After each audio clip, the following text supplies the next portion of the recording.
voulez dire que vous voulez être candidat un jour à la présidentielle? Non, mais vous savez, entre la présidentielle et député, il y a d'autres trucs. Léo Lagrange, qui nous a produit les congés payés dans son petit ministère qui était grand comme des toilettes au moment du Front populaire. Je pense qu'il a participé à amener beaucoup de bonheur et beaucoup de bonheur de la durée dans la vie des gens. Vous avez une vision, vous avez une analyse cohérente, vous avez une réflexion politique sur comment est-ce qu'on peut organiser les choses. Bon, il est temps de prendre vos responsabilités. Vous pensez que dans ce moment-ci, non mais franchement, soyons sérieux quoi. Oui, bon. Soyons sérieux. J'ai participé à l'inauguration de la semaine dernière, une section du Secours populaire à Flix-Secours dans ma circonscription. J'étais effaré par la queue qu'il y avait à l'entrée.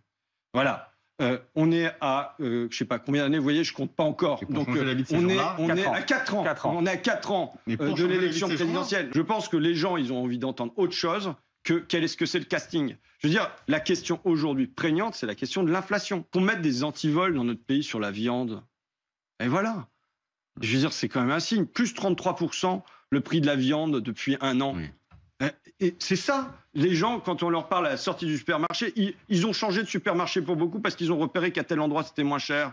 Et ils y vont à pied même des fois. Je vous réponds sur ce qui m'intéresse, c'est-à-dire la vie des gens. Et comment on va la transformer? Et bon, je vous réponds sur ça, puisque vous ne me posez pas la question, je me la pose à moi-même. Sur l'inflation, il y a la nécessité d'indexer les salaires sur l'inflation. Ça devrait relever de l'évidence. L'INSEE a dit 37% de l'inflation, c'est dû au taux de marge des entreprises qui ont augmenté. Donc on est déjà à plus d'un tiers. La Banque Centrale Européenne s'est réunie en séminaire dans des igloos en Finlande pendant une semaine parce qu'ils ne comprenaient pas ce qui se passait au niveau de l'inflation. Ils disaient, mais les salaires n'augmentent pas et pourtant on a de l'inflation, qu'est-ce qui se passe? Et ils ont dit, il y a une boucle bénéfice-prix.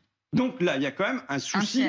Il y a quand même un gros souci déjà au niveau des prix. Et quand vous regardez l'énergie, il y a de l'énergie importée. Donc notre obsession, je le redis en lien avec le déficit commercial, devrait être comment on importe moins d'énergie. C'est une mesure que j'ai proposée il y a 5 ans. Je disais, ce qu'il nous faut, priorité, c'est les logements. Plus de passoires thermiques. Parce que ça fait moins de factures pour les gens, ça fait moins de réchauffement de la planète, mais ça fait moins de problèmes de santé pour les habitants qui ont de l'humidité, mais en plus, ça garantit l'indépendance nationale parce qu'on importe moins. Au rythme où on va pour les passoires thermiques, on en a pour 2000 ans. On parle du gaz, ok, on parle du pétrole, c'est importé. L'électricité, elle n'est pas importée. Et pourtant, on a lié le prix de l'électricité au prix du gaz. Je veux dire, on est dans l'ordre de la démence. Je vois des sous-traitants de l'automobile, leur coût de l'électricité est multiplié par 7. Quand vous passez d'une facture de 100 000 euros à une facture de 700 000 euros, je voyais un brasseur la semaine dernière, sa facture d'électricité est multipliée par 2. Donc là, non. Le gouvernement, ce qu'il doit faire sur l'électricité, il doit dire on détache le prix de l'électricité du prix du gaz, même s'il s'agit de désobéir à l'Union européenne. Bonsoir François Ruffin. Bonsoir. Merci beaucoup d'être là en plateau avec nous en direct ce soir, député de la France Insoumise de la Somme, engagé évidemment contre cette réforme des retraites depuis 3 mois. Et prêt pour la 12e journée de mobilisation? Oui, évidemment.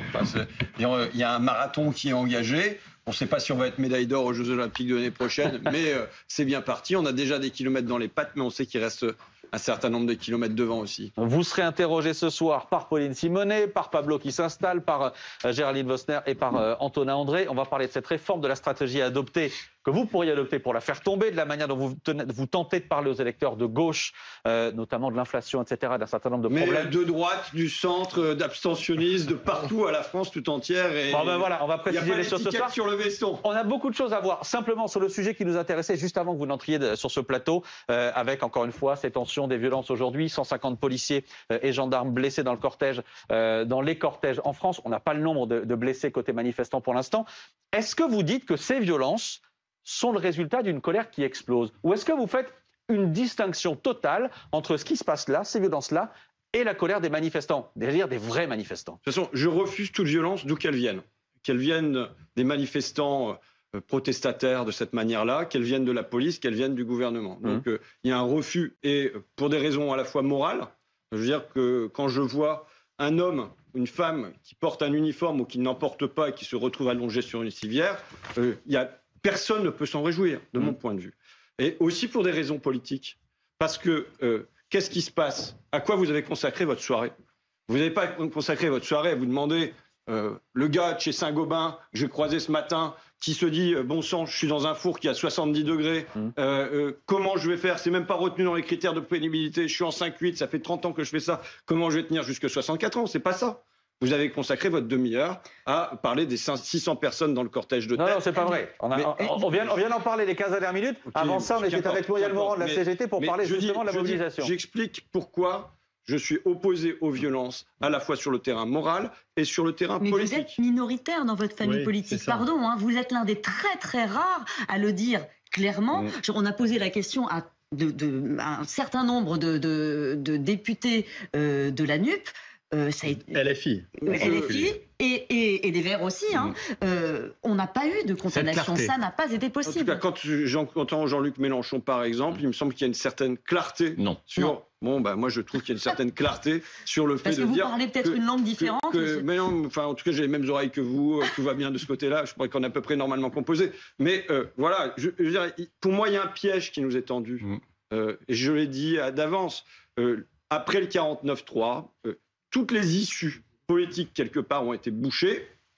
D'ailleurs, ça me fait penser, vous voyez, pendant la crise de Gilets jaunes, j'interroge des syndicats policiers et ils me disent on est dans une crise sociale, une crise politique, qui réclame une réponse sociale, une réponse politique, on n'offre qu'une réponse policière. Et on se retrouve dans la même situation. On a une crise sociale, une crise politique, qui réclame une réponse sociale, une réponse politique, on n'a qu'une réponse policière. Les policiers se retrouvent pris au milieu de ça, mais je veux dire, là, il y a pour moi quelque chose qui est de l'ordre de la stratégie du chaos, qui fait qu'on a un débat qui subit un détournement et que la question, elle est plus qu'est-ce qui se passe pour les gens qui vont devoir aller bosser jusqu'à 64 ans, ce qui, moi, me tient à cœur, ce qui n'est plus même qu'est-ce que c'est que cette crise démocratique très profonde dans laquelle le pays est en train de se on va en parler ce soir, mais évidemment. Qui devient pour vous, c'est un kidnapping d'une certaine manière. Violences policières ou violences manifestantes. Ce que font les casseurs qui... Je ne veux pas être hémiplégique dans le constat. Mais François, je pense que vous êtes très clair. Et je pense que le gouvernement ne devrait pas l'être non plus. Vous voyez? Et je ne veux pas être hémiplégique dans le constat. Mais François Ruffin, quand vous voyez ces images en direct, on est avenue d'Italie à Paris, avec des casseurs qui là sont en train de monter une barricade et mettre le feu à les poubelles, vous dites quoi? C'est un kidnapping d'une certaine manière. On est en train de kidnapper votre mouvement. Bon, ensuite, moi je distingue ce qui est du jet de pierre sur des gens et ce qui est de l'ordre de la barricade. Enfin, vous voyez, il y a des degrés de choses qui ne sont pas de la même nature. Enfin, je le redis, moi, c'est pas par la violence qu'on sortira de cette crise. Mais maintenant, qui a la clé de l'apaisement dans le pays? La clé de l'apaisement dans le pays, pour moi, c'est très clair, c'est le gouvernement qui a la clé de l'apaisement, qui a un certain nombre de solutions qui lui ont été proposées encore hier quand Mme Borne a reçu l'intersyndicale à Matignon, et par des gens très responsables. Ça fait des mois et des mois qu'on a Laurent Berger et compagnie, des gens qui sont raisonnables et qui offrent des pistes de sortie pour le pays de cette crise profonde. Alors, il y a le retrait, c'est non. Il y a le référendum, c'est non. Il y a la médiation. On ne sait pas encore. Non, mais en tout cas, de la part du gouvernement. Il pourrait le poser sur la table sans attendre le référendum d'initiative. On va parler de toutes ces portes de sortie. On va parler aussi de la mobilisation. 12e journée la semaine prochaine. Mais juste avant, un détour par cette avenue d'Italie, et c'est ce qui est en train de se passer, je vais y arriver, du côté de la place d'Italie, avec l'une de nos reporters qui est sur place, reporter de BFM TV, avec donc ce début de barricade sur cette grande avenue, sur cette large avenue d'Italie à Paris. Oui, vous voyez cette barricade qui a été montée avec du mobilier urbain, plus précisément des containers à poubelles qui ont été tout simplement posés au milieu de la rue et là qui sont en train d'être enflammés, c'est-à-dire que le but c'est de faire une barricade de feu. Tout à l'heure, il y avait encore des voitures, mais les voitures ont fait demi-tour parce que tout simplement elles ont vu que la rue était bloquée et vous voyez donc ces derniers éléments récalcitrants qui sont là et qui souhaitent bloquer la rue. Tout à l'heure, il y avait quand même des membres des forces de l'ordre qui étaient encore présents mais qui finalement se sont retirés et là, évidemment, le risque, c'est que quand même, il y ait des débordements, notamment outre le mobilier urbain, d'autres dégradations dans la rue. Et c'est pour cela, évidemment, que les manifestants restent actuellement. C'est pour dégrader du mobilier urbain, parce que je dis manifestants, mais en fait, là, on est clairement sur des casseurs et sur des gens qui ont envie de se confronter aux membres des forces de l'ordre.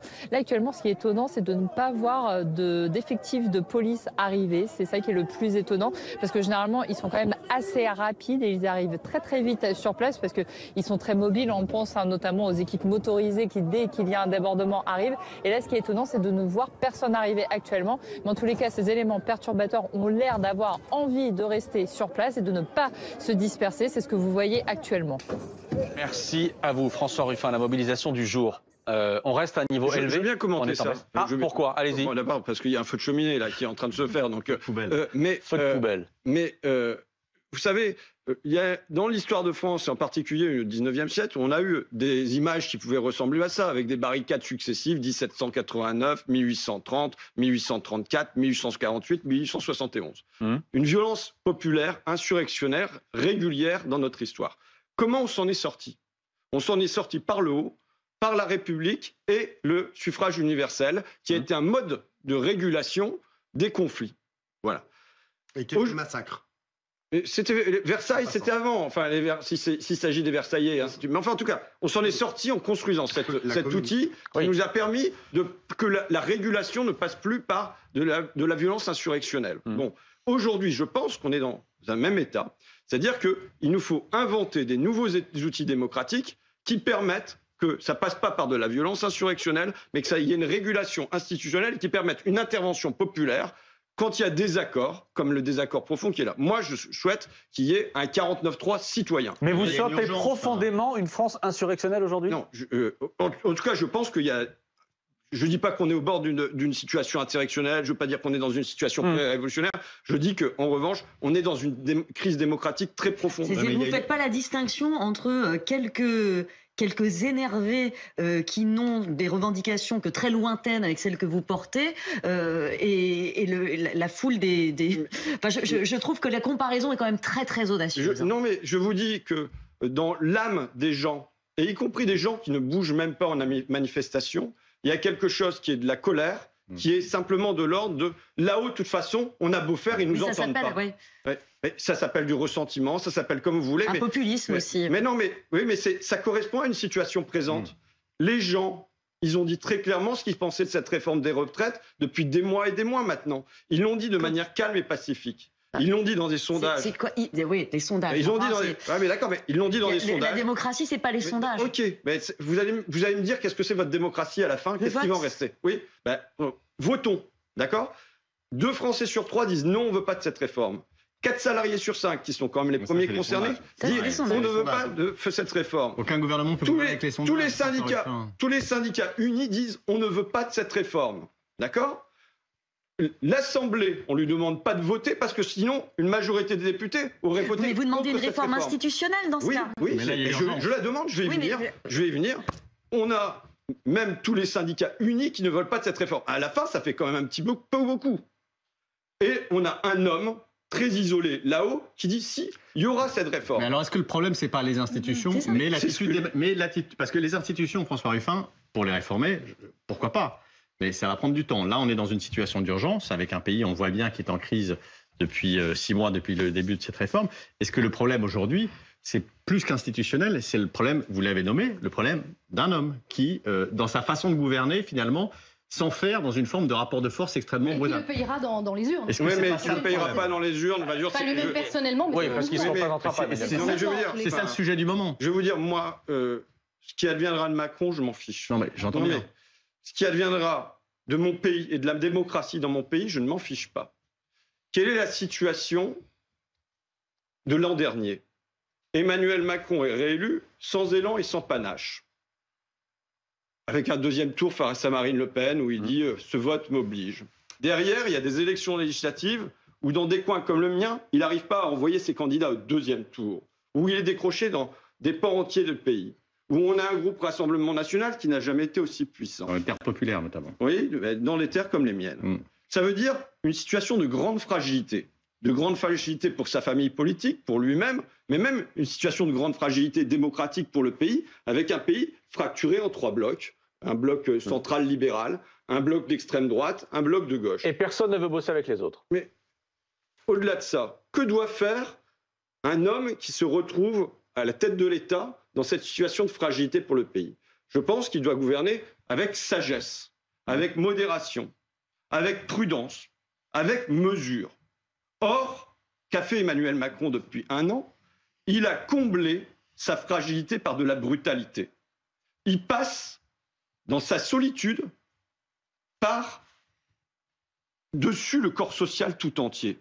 Eh bien, ça produit des dégâts dans le pays, ça produit de la tension dans le pays. Alors, il y a ces feux de poubelle, ok, mais derrière, il va y avoir plus grave.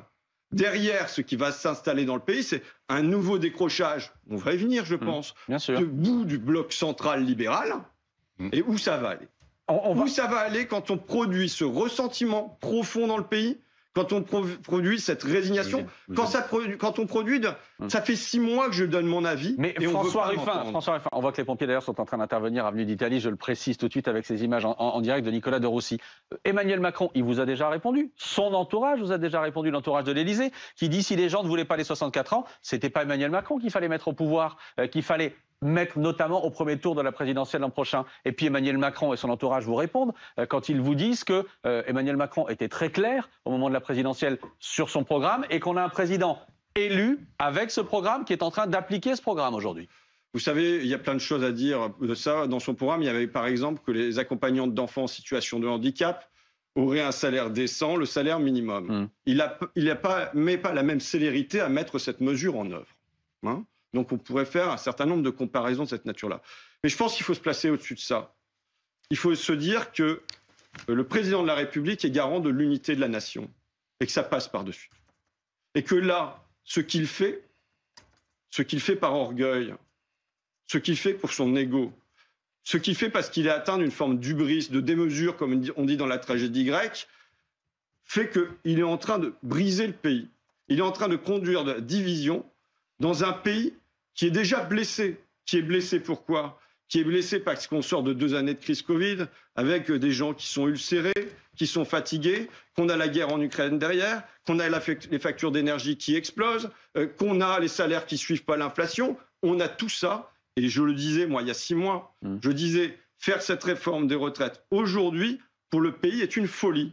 On conduit le pays dans une folie. Donc, venir dire, je l'avais dit, ça ne tient pas. Si on veut être à la hauteur de ce qui se passe aujourd'hui, on doit prendre des décisions qui doivent viser l'apaisement de ce pays, qui doivent se dire, mais qu'est-ce qu'on a à faire ensemble ? Là, et manifestement, ça produit les brandons de la discorde. Qu'est-ce qu'on a à faire ensemble ? On a un pays à réparer ensemble. Pauline. Et ça, vous l'avez déjà dit plusieurs fois, notamment à Emmanuel Macron. La réponse, elle semble assez claire. Il veut aller jusqu'au bout et tenir sur sa réforme des retraites. Qu'est-ce que vous pouvez faire de votre côté, vous, la gauche, la France insoumise, pour rassembler ce pays, pour justement éviter ce que vous êtes en train de nous décrire, hein, le pire, un pays fracturé, divisé, brisé, et cette explosion de violence. Qu'est-ce que vous proposez si Emmanuel Macron, et c'est ce qu'il a dit qu'il ferait, maintient cette réforme et continue à passer ? D'abord, vous avez prononcé le mot « jusqu'au bout », et je pense que c'est un mot qui est juste et que nous avons un jusqu'au boutiste.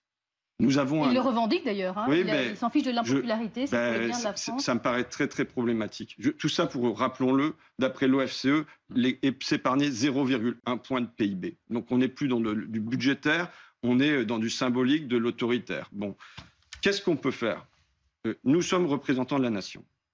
Ça veut dire que la démocratie, c'est du conflit. Mais c'est l'organisation du conflit, c'est l'institutionnalisation du conflit. Eh bien, moi j'ai pour rôle de porter la voix des gens que j'ai vus ce matin, qui travaillent chez Storengy ou qui travaillent chez Veralia, mais aussi des gens qui viennent même pas sur les piquets de grève, mais qui sont femmes de ménage et qui se disent « mais bon sang, il est fou de nous mettre 2 ans de plus ». Donc j'ai la voix de porter cette voix-là pour qu'ils se sentent reconnus en nous et qu'ils se disent « nous ne sommes pas des gens qui ne sont rien, il y a des gens qui nous écoutent, on existe ». Et on n'est pas condamné à se résigner. C'est la première chose. François Ruffin, pardon, vous avez employé plusieurs fois le mot de crise. Antonin l'a employé, on l'a quasiment tous employé, crise.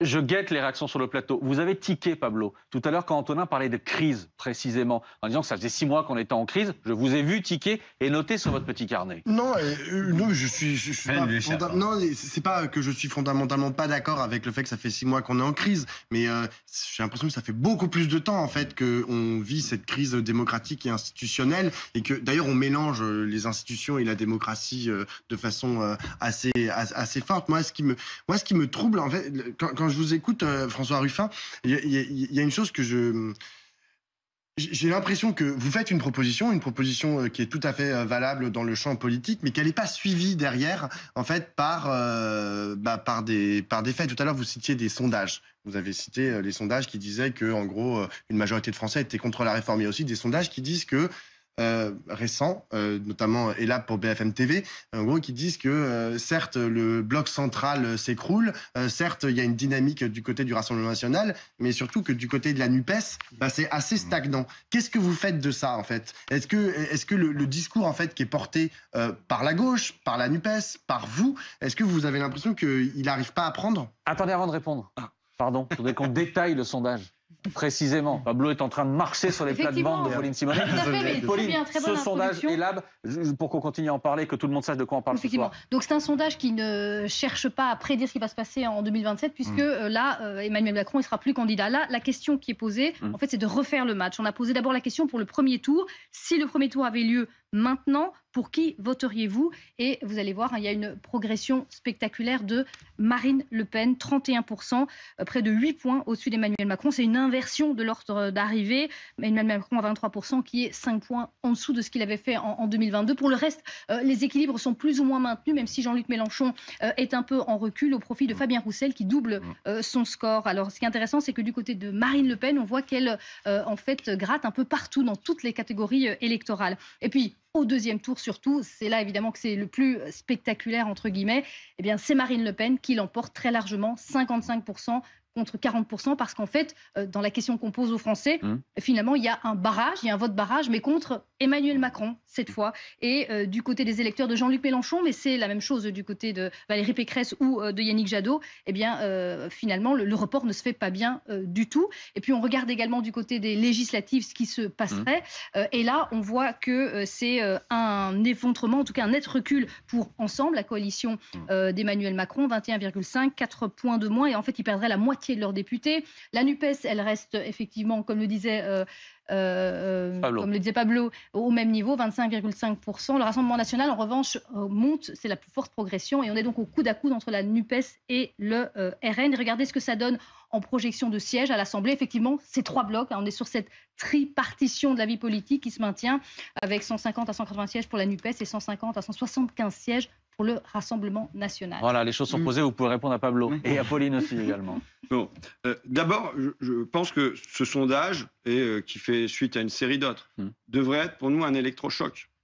Oui, d'abord pour le camp du président de la République, quand il y a... Moi, je parie sur un effritement dans la durée du camp libéral central. Bon, et là, on a un décrochage, on a un bloc qui se décroche d'un coup. Je pense que ça devrait être une alerte et une vraie remise en cause de la politique qui est menée par le gouvernement.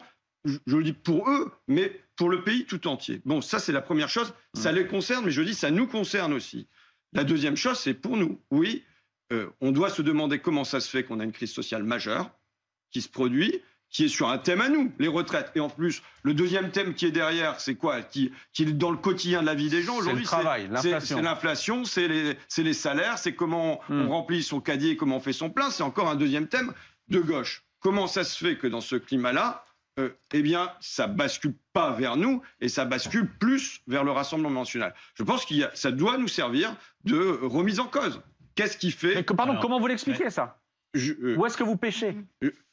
Je pense qu'il doit y avoir une vraie interrogation. Est-ce que, quand on parle, on cherche à parler au pays tout entier ou bien on cherche à parler à un bout de notre camp? C'est pour ça, quand vous me disiez tout à l'heure... Quand je vous ai dit la gauche tout à l'heure, vous avez dit non. Moi, je viens parler pour le pays. Je viens parler pour la gauche. Je viens parler pour les gens qui sont dans les manifs. Je viens parler pour un continuum de tout ça. Mais j'ai pour objectif de parler au pays tout entier. Donc, il y a à qui on s'adresse. De quoi a besoin le pays aujourd'hui? Est-ce qu'il a besoin d'être radicalisé? Ou est-ce qu'il a besoin d'être rassuré? Et pour moi, le pays aujourd'hui, il a besoin d'être rassuré. Mais justement, il y a un début d'explication. En fait, ça me fait penser à vous qui faites campagne dans un quartier d'Amiens. Je me rappelle très bien, vous étiez avec vous aviez une espèce de combo pour parler aux gens et vous vous adressiez comme ça aux gens et qui vous disaient on votait à gauche, mais maintenant on va voter Marine Le Pen. Et en réalité, c'est un peu comme sur la police. Par rapport au reste de LFI et de la NUPES, vous avez une spécificité que je trouve tout à fait intéressante, c'est-à-dire que vous battez pour ramener le peuple de gauche à voter à gauche sur les thèmes de pouvoir d'achat, sur les thèmes de pauvreté, sur les thèmes de niveau de vie, sur le thème des salaires.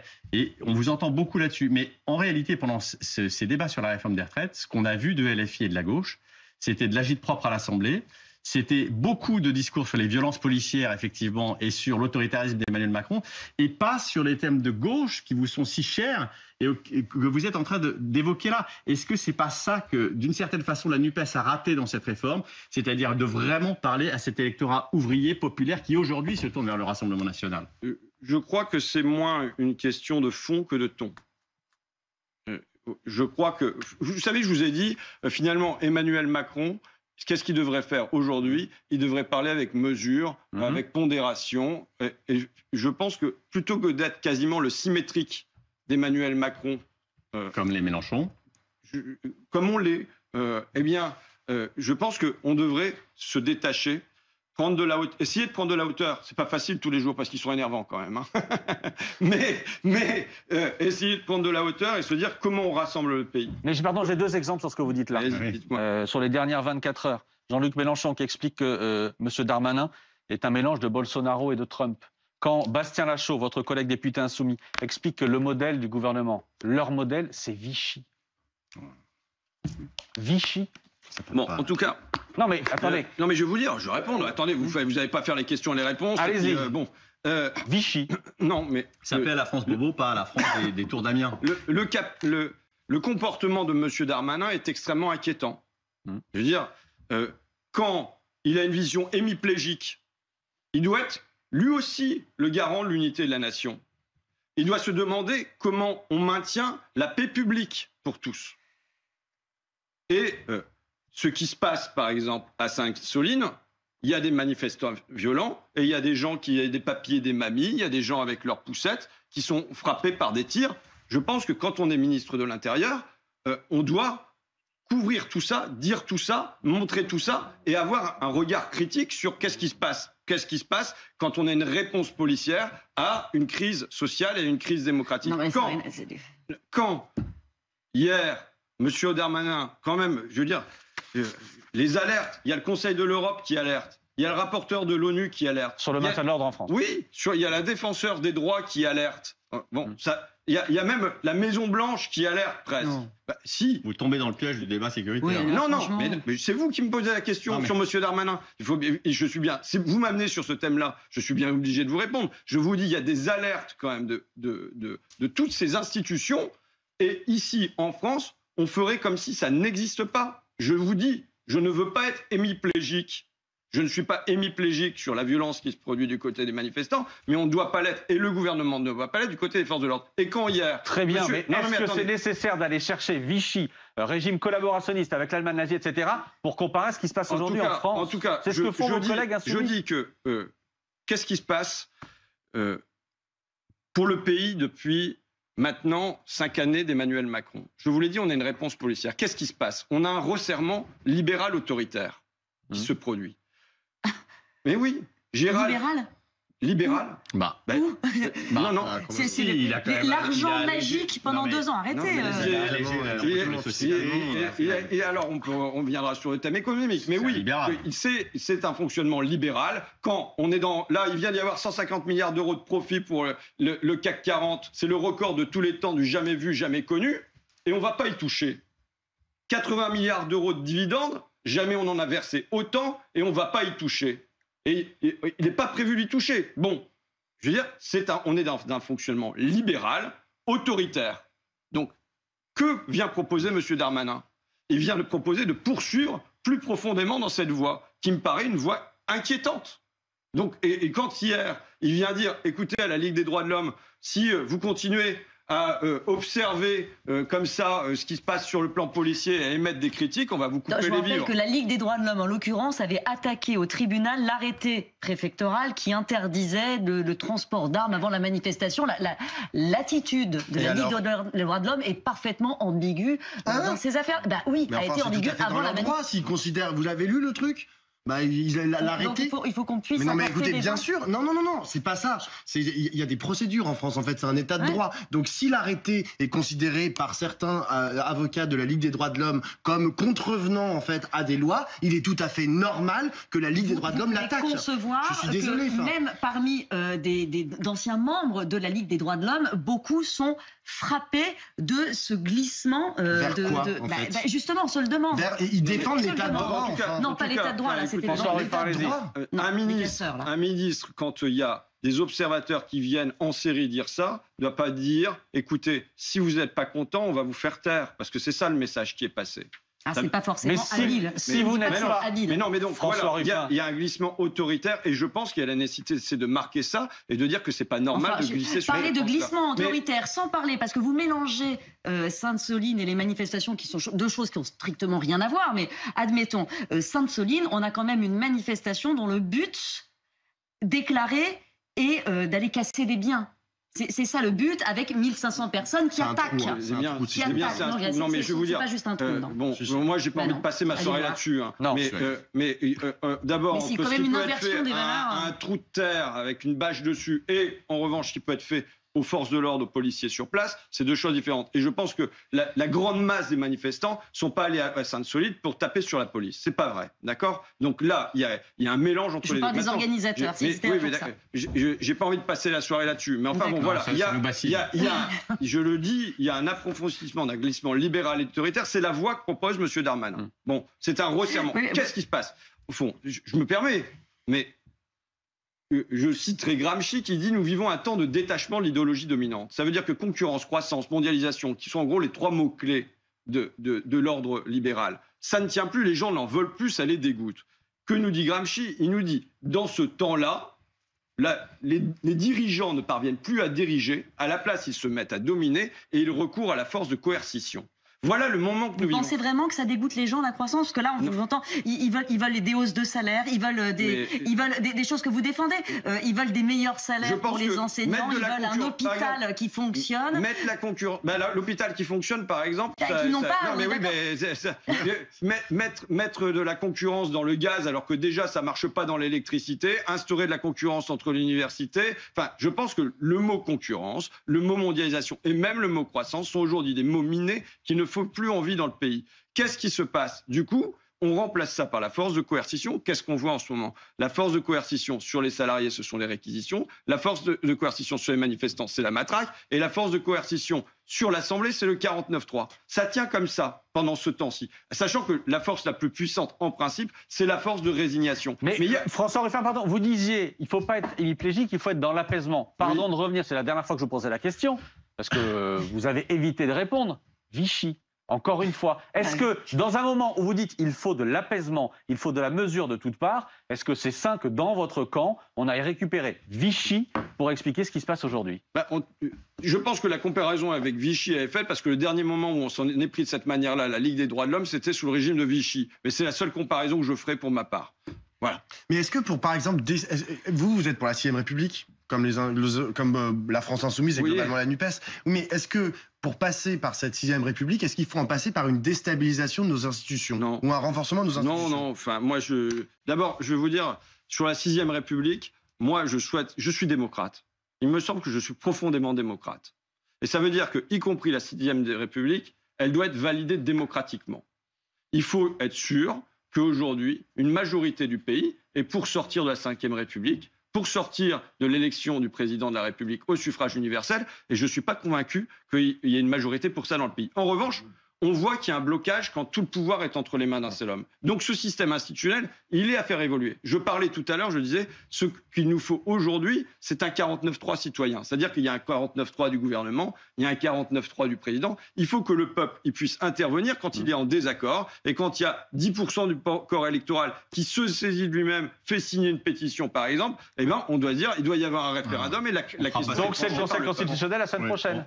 Non, mais oui, mais... Vous espérez que ce soit validé et qu'on puisse aller vers un référendum d'initiative Mais vous partagée. savez, là, malheureusement, il y a beaucoup de trucs, parce qu'il faut qu'il y ait des députés et des sénateurs qui signent. Bon, c'est fait. Il faut que ça soit validé par le Conseil constitutionnel, c'est fait. Mais à la fin, il faut que le président de la République, il accepte quand même d'en faire un référendum. Donc ça fait quand même beaucoup de conditions pour que le peuple puisse intervenir. Et je pense que, vous savez, c'est le nerf de la chose. Toute crise sociale, en ce moment, en France, débouche sur une crise démocratique. La crise des Gilets jaunes a commencé sur le prix des gasoils et on est sorti sur le référendum d'initiative citoyenne, qui paraît une excellente mesure, moi. Mais là, c'est pareil, on entre sur une crise sociale, 62-64 ans, on en sort sur une crise démocratique. Mais c'est ce qu'il y a de profond dans le pays, c'est qu'au fond, on est en démocratie et pourtant, les gens ont le sentiment, et ce n'est pas qu'un sentiment, qu'on dirige sans eux et contre eux. La faute presque originelle, mais c'est pas la seule, remonte au 29 mai 2005, quand 80% des ouvriers... Sur les institutions quand 80% des ouvriers, 55% des Français au total, viennent dire non, on ne veut pas de la concurrence libre et non faussée, non, on ne veut pas de la libre circulation des capitaux et des marchandises, y compris avec les pays tiers, et qu'on fit comme si de rien n'était, les gens se disent, mais si c'est ça la démocratie, à quoi bon la démocratie? Mais de la même manière, dans la crise des Gilets jaunes, on ne s'en sort pas par un compromis social passé avec le mouvement. On ne se demande pas si on va refaire un retour de l'impôt de solidarité sur la fortune, si on va mettre la TVA à 0% sur les produits de première nécessité, des choses qui étaient proposées. Oui, mais il y a eu des élections l'année prochaine, et l'année dernière, et vous ne les avez pas gagnées. Donc on en revient toujours à ça. J'admets. Je vous dis juste une chose. Je considère que le pays est divisé en 3 blocs. Je vous l'ai dit, fracturé. Ça veut dire que c'est un devoir pour le président de la République aujourd'hui de se demander comment on répare ça. Mais ça serait un devoir pour nous aussi.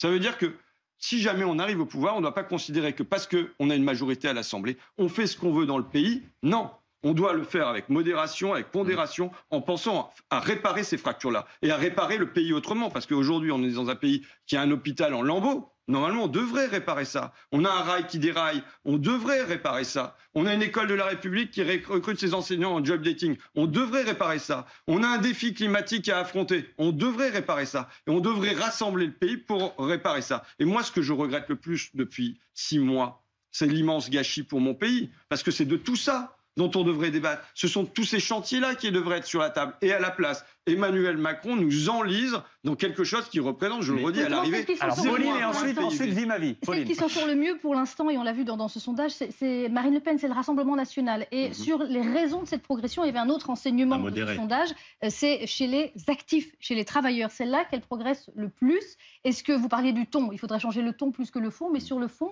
est-ce que finalement, et vous l'aviez déjà noté à plusieurs reprises, est-ce que c'est pas ça l'essentiel de la gauche, de retrouver le bon discours, le bon ton avec les travailleurs sur ces valeurs de travail? Mais j'ai écrit un bouquin là-dessus l'année dernière qui était les conclusions que je tirais de ma propre campagne législative.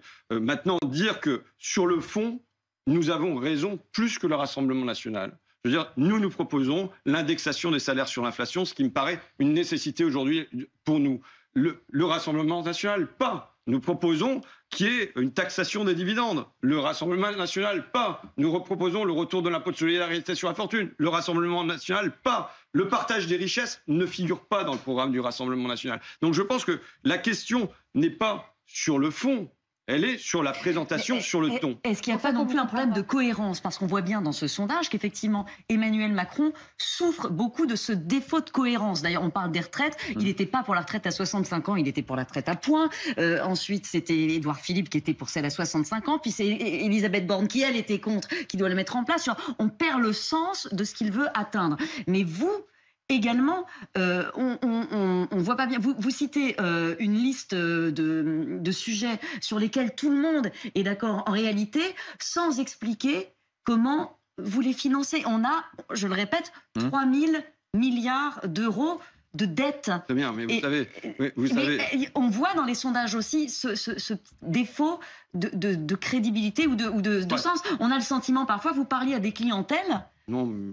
Je dis un sentiment. Moi, je parle au pays tout entier. Non, je parle de votre famille politique. Je viens pour parler au pays tout entier. Vous pouvez dire comment on le finance, puisque dans ce que je vous ai présenté, il y a 2 mesures sur 3 qui sont au contraire des mesures de recettes. Ouais. Et vous savez, qui a le plus creusé le déficit sur les 2 dernières décennies? C'est le président Sarkozy et c'est le président Macron.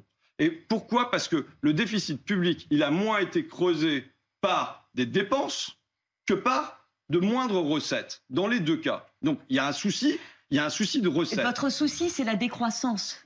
C'est ça le problème. Les gens, ils connectent à un moment que ça ne va pas marcher. Vos mesures, si en même temps, on cesse de produire et on organise... Mais c'est quand même au cœur. Qui parle de cesser de produire? Ce qu'il faut se demander, c'est qu'est-ce qu'on veut produire? Vous voyez, par exemple, le président Macron était en Chine aujourd'hui. Je pense que le principal sujet... hormis les sujets géopolitiques à discuter avec la Chine, c'est notre déficit commercial. Vous savez, le déficit commercial de la France cette année, c'est 164 milliards d'euros. C'est colossal.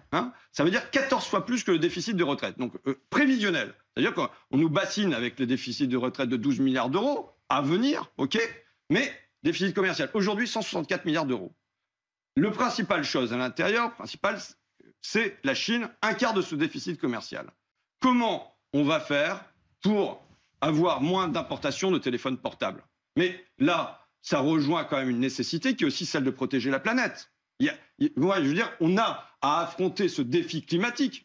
Pour moi, pour mes enfants, c'est, je dirais presque métaphysique, une fin de l'humanité possible, en tout cas, vivre dans une série de catastrophes permanentes. Et bien là, il y a la nécessité pour moi de produire moins de téléphones portables. Oui, ça, il s'agit d'en produire moins. Il s'agit d'en importer moins. Il s'agit de se dire que ce genre d'objet-là, on en consomme un tous les 2 ans maximum, plutôt que d'être dans un renouvellement permanent. Et si vous faites ça, vous diminuez la production, mais vous diminuez surtout les importations. Mais vous créez des inégalités parce qu'il y a ceux qui pourront se payer des téléphones portables qui seront les privilégiés et les classes populaires vous allez se voir de téléphones portables. Vous dites pour tout le monde, c'est tous les 2 ans. Mais bon, voilà, j'entre dans une mesure particulière. C'est l'économie administrée. Peut-être que ça fait pas rêver, mais enfin, c'est une mesure qui affronte ce qui est un défi économique qui est le déficit commercial dont on ne parle pas et qui doit affronter aussi le souci climatique qu'on a en face de nous. Mais plus généralement, on doit se demander comment on rassemble le pays pour réparer tout ce que je vous ai dit. Mais justement, la méthode Ruffin. Oui, la méthode Ruffin. Je voudrais qu'on en parle de la méthode Ruffin. Vie ma vie, vous avez piqué le concept à TF1. Ouais, ça fait longtemps. Ouais. Voilà, ça fait longtemps. Vous allez régulièrement à la rencontre des Français et vous vous mettez pas à leur place, mais vous les accompagnez, par exemple, au boulot, etc. J'ai une séquence à vous montrer avec Noël. C'est une des dernières vidéos, je crois, que vous avez publiées. Ouais, ça fait longtemps. Ça concerne la réforme des retraites. Un cariste proche de la retraite, fin de carrière, 1 800 € par mois après 40 ans de boulot. Vous êtes allé le voir chez lui, juste avant l'embauche. Il était 4h du mat, je crois, pour prendre le petit-déj. Ouais. Et il vous parle de sa retraite. Là, normalement, au 1er mars 2023, je prends ma retraite. Après, moi, ce qui fait peur, là, quand on parle de retraite, c'est le salaire. Moi, j'ai fait mes calculs, j'ai mis 300 € qui s'en vont entre tout ce que je paye. Mais je fais pas des folies, quoi. Voilà. Dans le boulot que je fais, travailler à mes nuits et tout, moi, je ne me verrai pas aller jusqu'à 65 ans, franchement. Moi, je veux bien donner pour mon pays, je veux bien bosser et tout. Et au bout d'un moment, tu sais plus, quoi. Mais tu veux aller à la patinoire avec ta petite fille? Bah, bien sûr. C'est quand même plus intéressant. Et moi, je vais être en retard. Si je ne m'en vais pas maintenant. Vous dites que votre famille politique a oublié de parler à ces gens-là aussi? Non, enfin, je veux dire, il faut... la gauche, elle pourrait être morte dans ce pays. On pourrait ne plus en parler. Je veux dire, quand la gauche, c'est l'héritage de François Hollande qui donne Emmanuel Macron derrière, ça a de quoi dégoûter toute personne de gauche.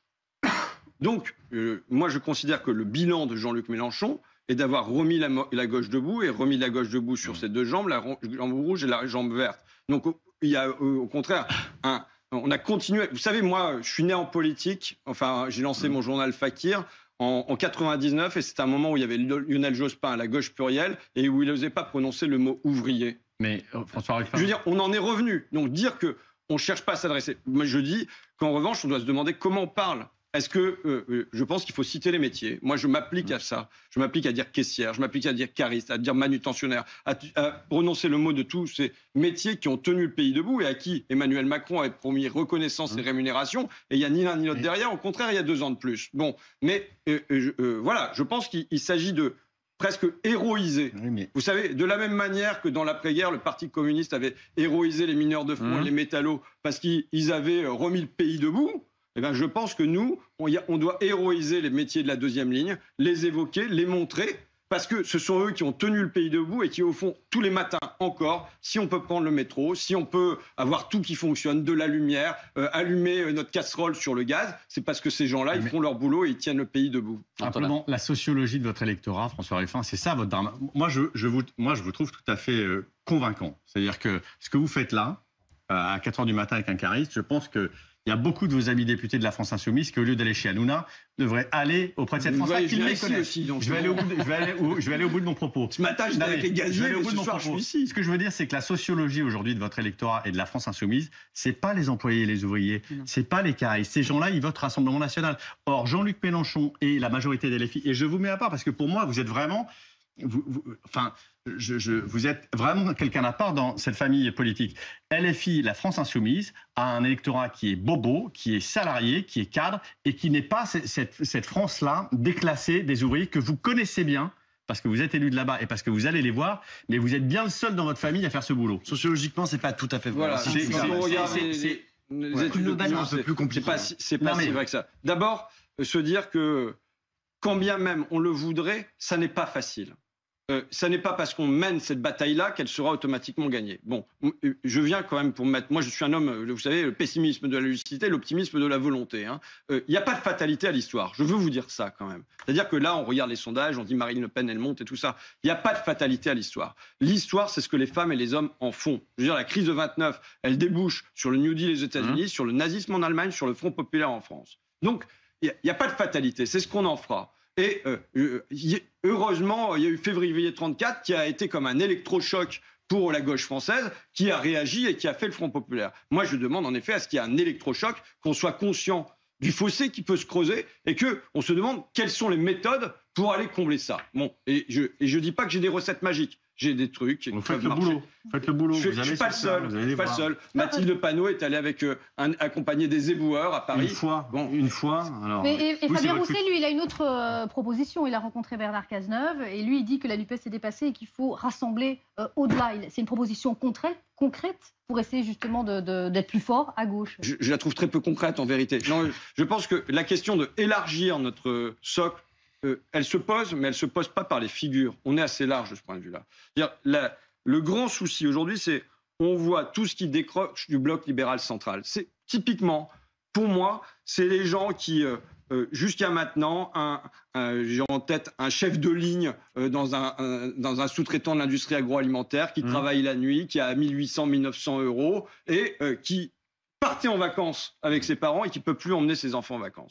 Très concrètement, les vacances sont un symptôme de ce sur quoi on se prive en premier. Ça produit un sentiment de déclassement. Ça fait que ça décroche du bloc libéral central parce qu'il n'y a plus l'assurance de la vie demain, comment on va payer les études aux enfants, voire comment on va pouvoir remplir son caddie très concrètement. Ça décroche en ce moment de manière accélérée de ce bloc libéral central. Eh bien nous, il faut qu'on soit capable d'aimanter ça. Démonter des particules qui décrochent du bloc libéral central. Je suis vraiment dubitatif que ce soit avec Bernard Cazeneuve ou d'autres figures un peu surannées de cette nature-là qu'on y parvienne. La question n'est pas celle-là. Je vous le redis, la question est du ton qu'on adopte. De ces gens qui étaient attachés au bloc libéral central, c'est aussi parce que, et même la réforme des retraites, pour moi, elle témoigne de ça, d'un souhait de stabilité.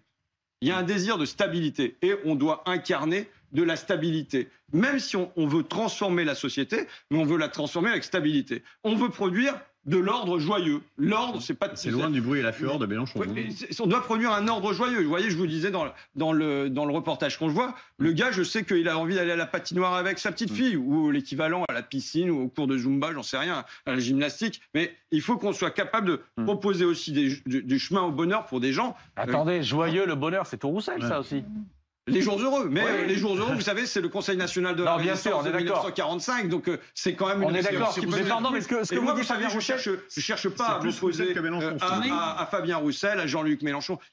Vous devriez vous opposer à Jean-Luc Mélenchon. Je fais tout, moi, vous savez, mon parcours depuis 23 ans, c'est quoi ? C'est tout faire pour que la vie des gens soit pas occultée par la vie des grands. Quand on rencontre des mémoires de Saint-Simon qui parlent du XVIIe siècle, on voit Versailles, on voit Louis XIV, on voit les courtisans, il n'y a pas un paysan à l'intérieur. Eh ben, je veux que la vision qu'on a de notre pays, ça soit une place pour les paysans de notre temps. François Ruffin, comment est-ce qu'on fait pour passer de ce discours, du discours que vous tenez là sur le plateau et que vous tenez globalement tout le temps, à un outil stratégique? Là, en l'occurrence, vous, votre vaisseau, c'est la France Insoumise, c'est la NUPES, c'est je sais pas quoi, c'est le mouvement ouvrier peut-être qui est en train de renaître là dans les retraites. Mais comment est-ce qu'on fait tout d'un coup en fait pour que ça marche stratégiquement? Je dis pas tout d'un coup, si tu veux, j'ai pas, si vous voulez, j'ai pas de baguette magique, hein, donc sinon je la sortirai. Et puis ça. Mais c'est quoi le chemin stratégique pour y arriver? Dans ce que vous avez dit, il y a des choses intéressantes. D'abord, moi, je suis de gauche. J'embrasse la gauche dans la totalité de ses traditions. Donc voilà. Et ensuite, vous avez dit le mouvement ouvrier. Là, ce qu'on voit, c'est que les syndicats, et j'en aurais pas fait le pari au départ, ont été capables, dans un pays qui est en dépression, pour moi, qui est hanté par la résignation, ils ont été capables de mettre des millions de personnes dans les rues. Mais pas seulement des millions de personnes dans les métropoles. Ils en ont mis chez moi à Doulan, à Albert, à Nesle, à Friville-Escarbotin. Ça veut dire que demain, oui, un programme de gauche, il doit être porté aussi avec les 200 personnes qui sont allées sur la place de Fréville-Escarbotin. Pas seulement qui votent à gauche, mais qui le portent. Donc ça veut dire qu'il doit y avoir un dialogue avec les syndicats, à tous les échelons des syndicats, pour qu'on s'y mette ensemble et qu'on relève le défi qui est montré dans le sondage, qui est que l'histoire n'est pas écrite. Si jamais on laisse faire la pente, sans doute que ça risque de glisser de ce côté-là. Mais nous, on a pour volonté de se retrousser les manches et de la faire basculer dans l'autre sens. Avec les syndicats, l'arrivée de Sophie Binet, c'est une bonne nouvelle pour vous ? Moi, je travaille, je vous disais en off dans le couloir, hein, mais moi, je n'ai pas envie de faire de l'ingérence dans les syndicats en disant telle personne c'est une bonne chose, telle personne c'est pas une mauvaise chose. Vous voyez, donc je pense que Sophie Binet, elle fait très bien son travail sur les premiers jours, elle maintient l'intersyndicale, elle va intervenir à Matignon de manière punchy, elle est à la fois sur le terrain en même temps, donc il y a une très bonne entrée dans l'eau, dans une situation qui est quand même particulièrement complexe, mais il faut travailler avec tous les syndicats qui sont dans cette intersyndicale. Je dirais même qu'il faut être capable d'être la même intersyndicale politique. Mais Jean-Luc Mélenchon a été très critiqué par les syndicats et la stratégie de LFI à l'Assemblée nationale a été très critiquée par les syndicats. C'est-à-dire que, encore une fois, François Ruffin, comme sur la police, comme sur la reconquête des terres de gauche, sur cette question centrale, vous êtes une voix singulière au sein de LFI. Vous nous décrivez exactement l'inverse de ce qu'a fait Jean-Luc Mélenchon et LFI depuis le début de la réforme des retraites. En tout cas, pour ma part, j'ai considéré que j'avais à me mettre en appui de l'intersyndicale, à la fois nationalement, mais aussi localement, dans ma ville à Amiens, quand l'intersyndicale décidait de quelque chose, le blocage de la zone industrielle, comment on peut faire pour appuyer ce blocage, par exemple. Mais maintenant, vous savez, ce qu'il faudrait presque, c'est qu'on ait une intersyndicale politique qui soit l'équivalent de l'intersyndicale. C'est pas la NUPES. C'est la NUPES, mais je pense que la NUPES, maintenant, on a dit l'acte 2 de la NUPES, je pense qu'en effet, il faut aller plus loin. Alors, vous dites qu'elle est dépassée, comment vous savez ? Non, mais je ne dis pas qu'elle est dépassée. Elle va se fracturer à un moment sur la ligne dont on parlait. Comment voulez-vous concilier... Mais Mélenchon aussi a parlé d'acte 2 de la NUPES. Comment voulez-vous concilier ce mouvement ouvrier que vous espérez récupérer et qui a besoin d'emplois industriels, qui a besoin de partage de salaire et la décroissance verte en fait qui il faut plus produire, il faut presque une régulation des naissances. Comment vous conciliez ces deux mouvements ? Ça ne fonctionne pas. Vous savez, ce qui a fait partir les usines depuis 40 ans, c'est pas la décroissance, c'est pas les écolos. Donc vous voulez les faire revenir ? Bien sûr. D'accord, mais ça n'est pas compatible, encore une fois, avec ce que prône une frange de votre mouvement. Mais bien sûr que si, je suis tout à fait convaincu qu'il n'y aura pas d'opposition des écologistes si on fait les efforts pour que renaisse une filière du médicament en France, alors qu'on a 85% de nos principes actifs qui sont en Chine. Je veux dire, vous savez, soit on se place dans une situation où les contradictions ne peuvent pas passer, soit on essaye de les dépasser. Et je suis convaincu qu'à tout moment quasiment, il y a la possibilité du dépassement de ces contradictions. Vous prenez par exemple la fausse opposition, pour moi, entre Sandrine Rousseau, le droit à la paresse, et Fabien Roussel, la valeur travail. Vous pensez que c'est une fausse opposition ? C'est une totalement fausse opposition parce que l'histoire du mouvement ouvrier, c'est l'histoire de la conjugaison des deux. C'est l'histoire de la dignité par le travail, de la fierté par le travail, on est fier de gagner sa vie. Mais c'est aussi la libération du temps de travail. C'est les enfants qui vont plus à la mine, c'est le congé maternité, c'est les congés payés, c'est le dimanche chômé, c'est le samedi à l'anglaise, c'est la retraite, et la retraite à 60 ans. Donc l'histoire du mouvement ouvrier n'est pas l'opposition des deux, mais au contraire, c'est le dépassement dialectique de cette contradiction. Et en fond, je pense que sur plein de sujets comme ça, on a affaire à des fausses oppositions qui sont mises en scène, mais qui a tout à fait la possibilité de ce dépassement. Si jamais on arrive à bien dialoguer ensemble, si jamais il y a une confiance qui se met, aujourd'hui on a les ingrédients. On n'a pas la sauce. Il nous faut mettre de la sauce au milieu pour que ça forme une vraie équipe. François Ruffin, je rebondis sur ce que disait tout à l'heure Pablo, sur la stratégie, le chemin qui peut vous amener au pouvoir. Est-ce que député, c'est une bonne situation ? Est-ce que député, c'est une situation suffisante pour pouvoir changer le pays ? Ou est-ce que vous visez au-delà ? Non. Moi, je suis député. Ce que j'aime bien, c'est représentant de la nation. Donc, c'est au fond une fonction tribunicienne. Je l'ai dit depuis mes premiers jours à l'Assemblée. Je ne me suis pas fait d'illusions dessus, ce qui m'a fait éviter d'avoir un ulcère. Mais c'est que la loi ne se fait pas à l'Assemblée. La loi, elle est décidée par le président de la République. Elle est fabriquée technocratiquement par les ministères. Et ensuite, elle est enregistrée à l'Assemblée nationale. Et elle peut être contestée. Et voilà, et on vient représenter des voix, la voix des gens. Bon, c'est pas inintéressant, mais c'est pas là que se passe. Donc vous visez au-dessus. Il est évident qu'on vise au-dessus.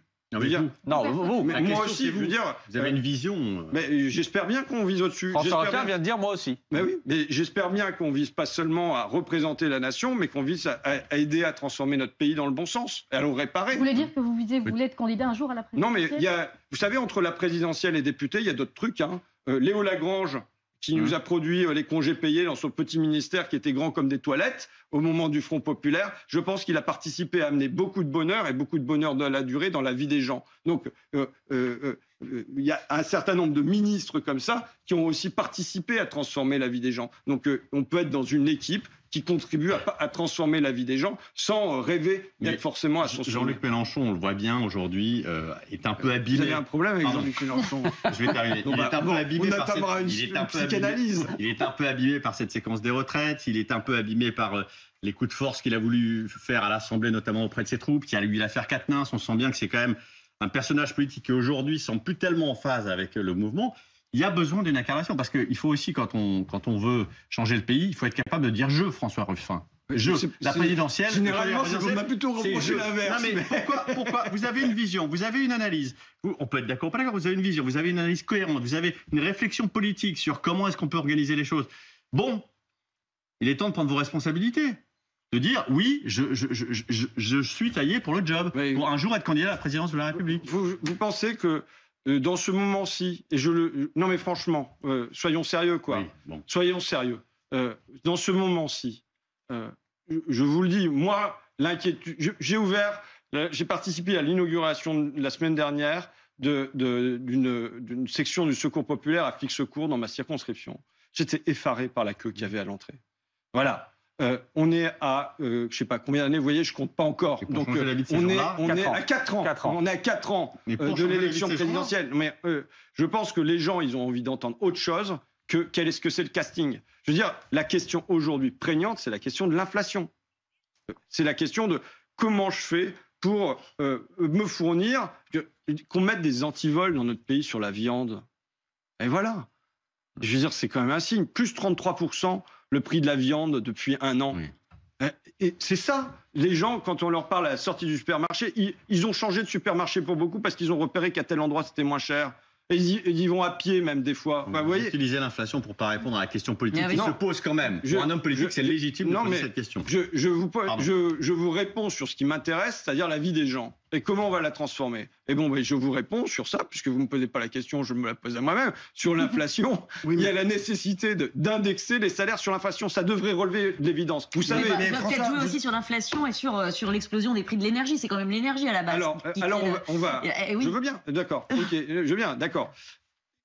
D'abord sur l'inflation. L'INSEE a dit 37% de l'inflation, c'est dû au taux de marge des entreprises qui ont augmenté. Donc on est déjà à plus d'un tiers. La Banque Centrale Européenne s'est réunie en séminaire dans des igloos en Finlande pendant 1 semaine parce qu'ils ne comprenaient pas ce qui se passait au niveau de l'inflation. Ils disaient, mais les salaires n'augmentent pas et pourtant on a de l'inflation, qu'est-ce qui se passe? Et ils ont dit, il y a une boucle bénéfice-prix. Donc là, il y a quand même un souci.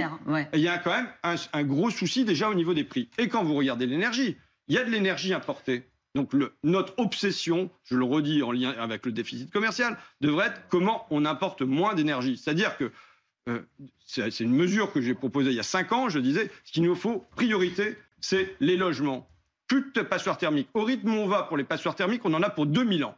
D'accord? Non, on devrait mettre le paquet sur les passoires thermiques. Pourquoi? Parce que ça fait moins de factures pour les gens, ça fait moins de réchauffement de la planète, mais ça fait moins de problèmes de santé pour les habitants qui ont de l'humidité, mais en plus, ça garantit l'indépendance nationale parce qu'on importe moins. Donc on devrait mettre le paquet aujourd'hui. Vous avez dit que député, ça ne servait à rien. Et là, vous nous faites un programme. Vous nous dites un programme pour tout de suite. Parce que c'est pour quand vous allez prendre le pouvoir. Évidemment. Je veux dire, j'essaye d'influencer à l'endroit où je me trouve, même si ce n'est pas mon camp. Mais j'espère qu'il ouvre ses oreilles. Je regrette qu'il ne le fasse pas parce que je pense qu'on a des idées aussi.